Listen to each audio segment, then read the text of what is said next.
Hi everybody and welcome back.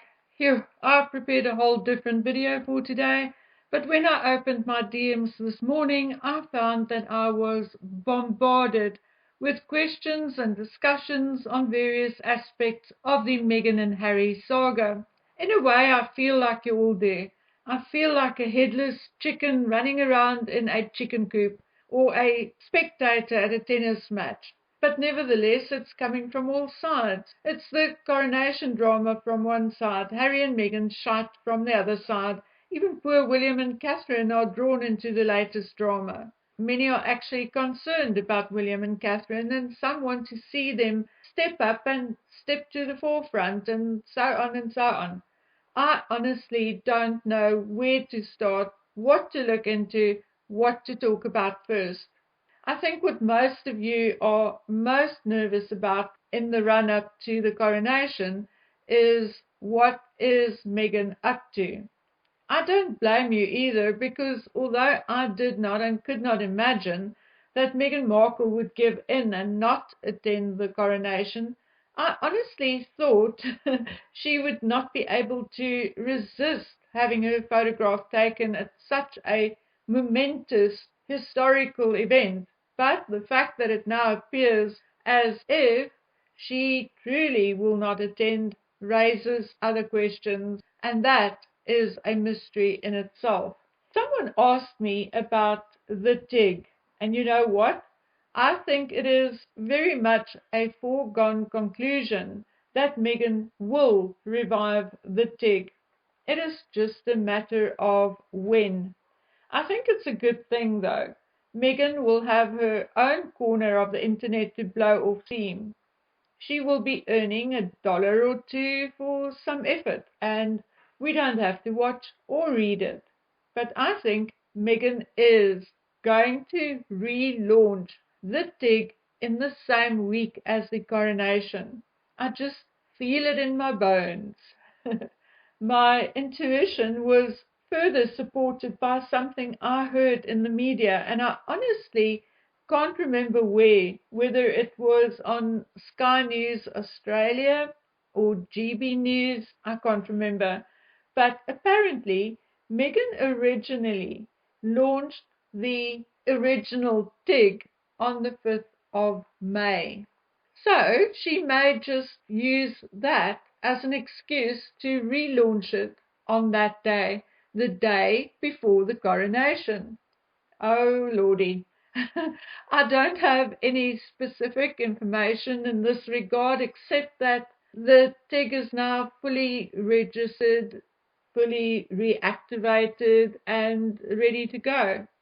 So we'll see whether I'm right or wrong. Now, the other thing was both Meghan and Harry invited to begin with? And unfortunately, again, Montecito gossip and leaks are really scarce lately. So I'm just going to mention what some are suggesting and then what I think.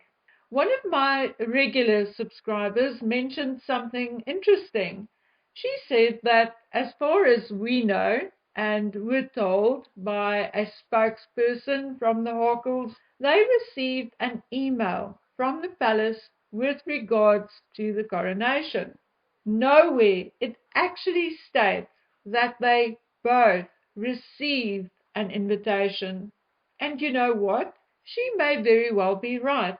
But I think, and I still think, the both of them, received an invitation.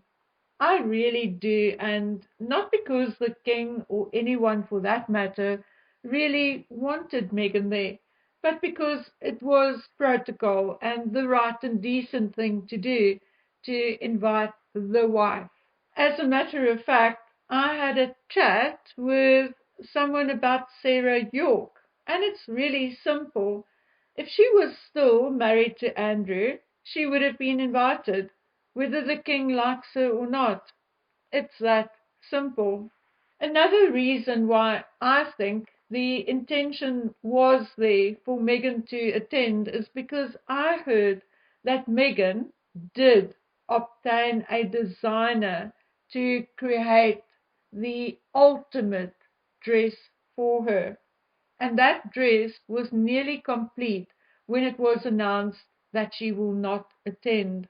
Again, I have no proof that this is true, but I feel and think that it is, or could very well be, because I know for a relative certainty that until about 2 weeks ago, week and a half, the palace was preparing as if both Harry and Meghan will attend.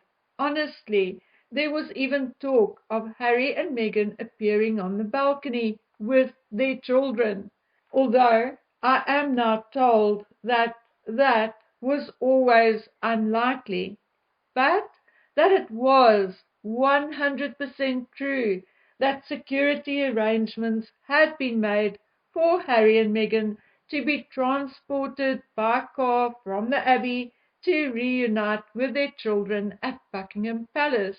Even though they may not have appeared on the balcony, it would still have been a way of making the children part of the coronation. So what happened? I'm more inclined to believe that Meghan was invited, but that something happened to make her change her mind. I heard Lady C say that Meghan was told that it would be harmful to her brand to attend, that it would look hypocritical, etc. And I'm absolutely sure that that is indeed true. But we also know Meghan. Meghan does what she wants to. She does not respect anyone's advice, as nobody is more clever than her. Absolutely nobody. So even if that was the advice she got, I still feel something happened to change her mind. And no, it's not Archie's birthday either. So what can it be? Some are saying it is because none of her demands were met, but although I think that played a role, I don't think that was 100% the reason either. Others are saying Catherine had a hand in it, but I don't think that is directly the truth either. But maybe indirectly, yes, it could be part of the reason. And what I mean by that is that Meghan could not see herself sticking to protocol and being subservient to Catherine. Just like Harry will have to bow to Camilla on Coronation Day, Meghan would have to curtsy to Catherine as the new Princess of Wales. I honestly cannot see Meghan doing that. I sincerely think in Meghan's deluded mind, she would rather not be depicted and immortalized in the history books than curtsy to Catherine. But still, what happened a week or week and a half, 2 weeks ago to make Meghan change her mind?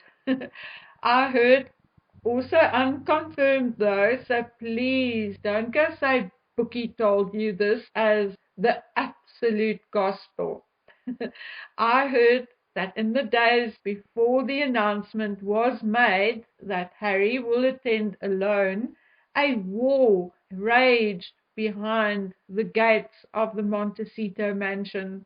I was told, and I think it was Cora I also read it on, that the fight was so loud it echoed in the garden of the mansion, and that it stopped shortly before the police or security had to be called.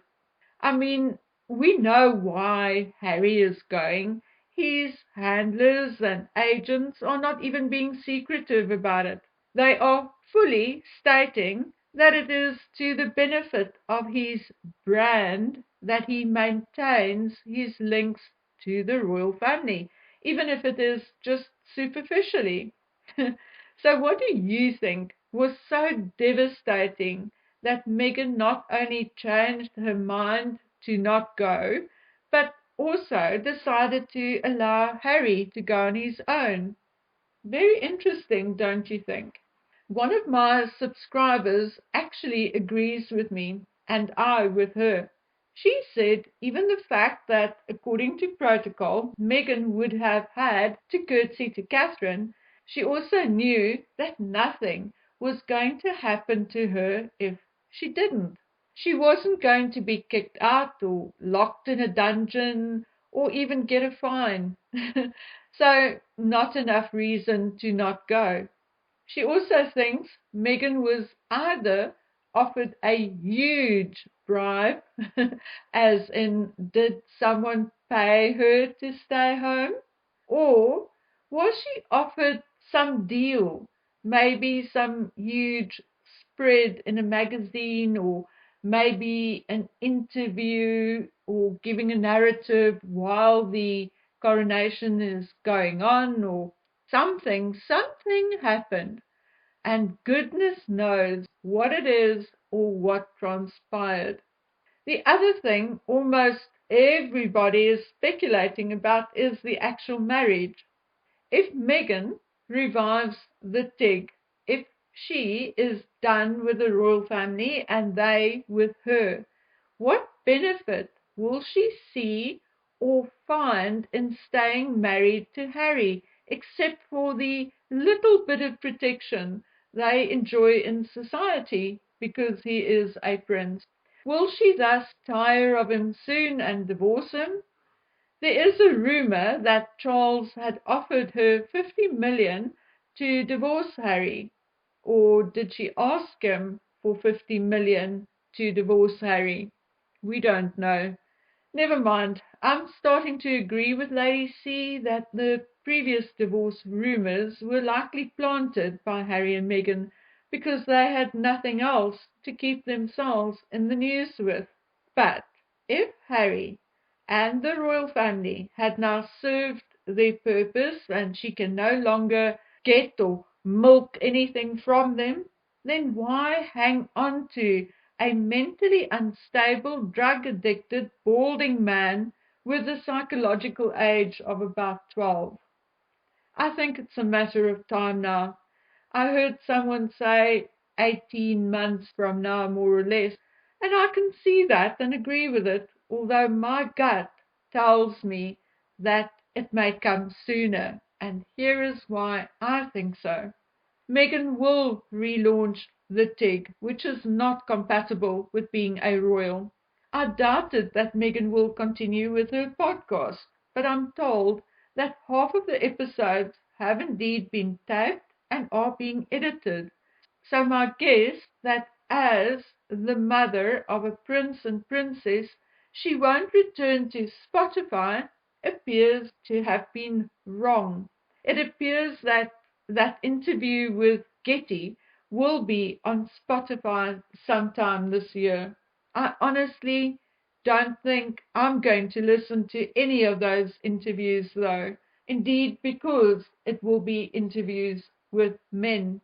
Can you imagine if she was gushing and giggling, interviewing other women? Can you imagine how painful it would be to listen to her interview men? No, thank you, not for me. Then I hear that Megzi is indeed really writing a book. Actually, I'm told that she is writing two books. One is about wellness, food, exercise, skincare, mental health, and so on. And the other is about her time and experiences in the royal family and with Harry. Now we are all going, oh my, what more can she say which Harry has not said already? And apparently a lot. In her narrative, she will allegedly also talk about her difficult relationship with Harry and his struggles. So, my mind is telling me that she is likely writing this in preparation for the divorce, that it is only meant for publication after the divorce. Or maybe the divorce will be included as extra chapters in the re-release. So, guys, I may be 100% wrong here, but how long does it take to write a book? A year? Maybe two? I think Meghan is working off the notes she had been making since day one. So I'm going to say a year is enough. And therefore, I think we can hear an announcement anytime from September until end of December, or maybe early 2024. A friend, however, predicted a divorce in 2025, calling it the 7-year itch. But I don't know. I think Meghan is very impulsive, and if she feels she's capable of taking care of herself in the manner she had become accustomed to, then I cannot see her wasting her time and effort on Harry for a minute longer than she has to. People are also asking what happened to the Invictus documentary. We saw a trailer for it, and then what? When will it actually be aired? It was supposed to air early this year, but it hasn't. So what's up with that? Guys, I don't want to sound like I'm trying to predict the future, but it is indeed very difficult at the moment to distinguish between fact and fiction, as those really close to the royals are very quiet at the moment, and I guess it is because of the coronation. Remember, even though it may sound as if many of my informants are not royalists or monarchists, they actually are, with the exception of one couple who are personal friends and who don't really have anything to do with the channel. Most of the people I deal with regularly, whether they are informants or subscribers, are actually really royalists or monarchists. Anyway, so I think 98% of those people I usually get information from are actually wishing the king a peaceful coronation, and therefore are preferring to be quiet until after the coronation. Like I told you in a previous video, even newspaper and magazine editors are now refusing to publish certain articles until after the coronation. So there is that. I sincerely think that most of the bombshells will come after the coronation, and I think Harry and Meghan know it, and that is why Harry has been tasked to suck up to Daddy Dearest. So, like you, I'm currently also guessing and speculating and riding on the wait and see bus. One of my subscribers even suggested that Meghan will change her mind at the last minute and gate crash the coronation. Well, I personally won't put anything past old Megsy, so my answer is, once again, we will have to wait and see. Allegedly, Harry had a long talk with his father, so God alone knows what that was about.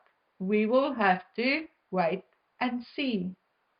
The royal family themselves can be very misleading. The king spoke about his sons recently at a passing out parade at Sandhurst, saying that he knows the cadets' families will be as proud as he was to see his sons on parade. Some are seeing it as a sign of reconciliation, but I won't go that far. I think it could be exactly what the king said, namely that he was indeed proud to see his sons at their passing out parade. And that is it. So we'll see how this all plays out. I have opened channels of communication with a few of my old sources again. So if I hear something interesting and new, you guys will indeed be the first ones I share it with. So guys, off I go to hunt for information and gossip while balancing my life and everything that brings. So until we meet again on the next video, please take good care of yourselves. Bye.